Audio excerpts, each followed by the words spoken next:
Hi, I'm Will Reed, and I'm here at the First Inventors Conference. And I'd like to take a moment just to thank the conference and for the opportunity we get to talk about inventors and how they revolutionized our world and what they invented and how those things have developed. And today I'll be talking about Charles Babbage and the first computer, and not just the first computer, but how computers have developed over time.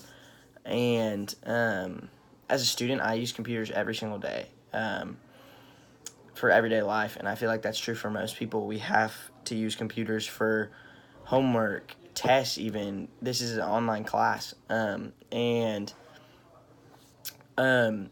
Charles Babbage, I'd like to just take a moment to thank him for everything he's done because computers, we couldn't live without them in the world we're in. So just a little bit about his life because we're here to celebrate his life as well. He was born in Walworth, Surrey in 1791 to a wealthy family. And he studied mathematics at Trinity, Cambridge, and being from a wealthy family, he inherited a lot of wealth and became a gentleman scientist, according to ComputerHistory.org. That's not really a profession back then, like scientist wasn't. So gentleman scientists is what they were called because they could fund their own endeavors, and he basically paid for all of that and published like 6 works over his lifetime over all the things he invented, because it wasn't just the computer. And he was very important to society at the time and was just like a natural genius, and that's why he got to go study at these places and learn so much more at these places. And his inventions, he invented the computer, obviously, but also one of the things was the black box, which is used in airplanes today, but back then it was for railroads, and they still use it for that. For railroad disasters and crashes, it records everything.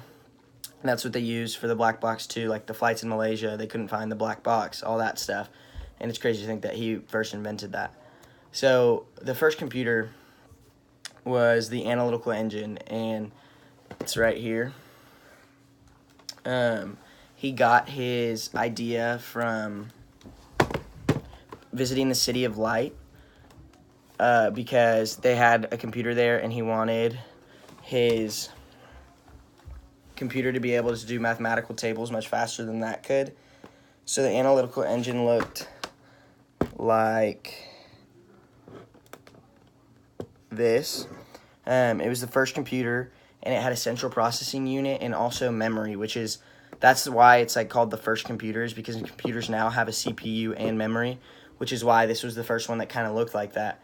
But going to the City of Light is what made him want to invent it, because he wanted to be able to do mathematical tables faster, but the analytical engine could also do multiplication and division, which no one had ever seen before, unless it was a human. And computers back then were humans that could write everything down so fast. In his first attempt, he ran out of funding, but he didn't stop there. But the computer didn't come to life until 1991, and he was way gone. He died in 1871.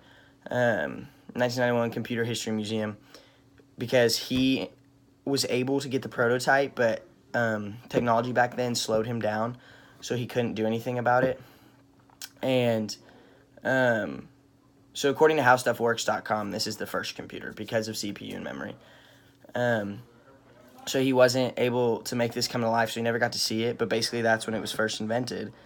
And then coming off of that, that was the first generation of computers. So now we're in to the development computers and how they've changed the world. So there's 4 generations of computers, and the first was that, and the small processors.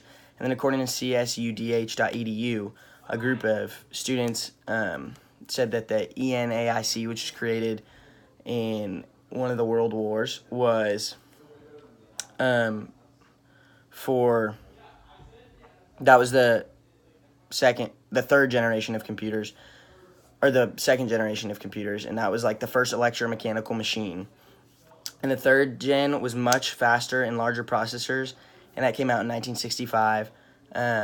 Introduced integrated circuits. Everything was much faster and going. The fourth gen, large-scale integration, so everything was much bigger, much faster, much smarter, and that's where we're at now. So the fourth gen is right here, and it's like laptops and personal computers, large-scale integration.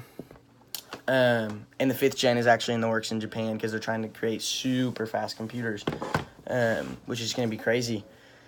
So yeah, Charles Babbage did a lot. The black box, the first computer, he published all these works, taught people a lot of stuff. And now we're into this 4th gen of computers, which is crazy to see how that's revolutionized. And he set the groundwork for this. And I'd just like to thank Charles Babbage in this conference for the opportunity to get to talk about him, because I don't think he's talked about enough. And just how the advancements of computers has changed the world. So thank you.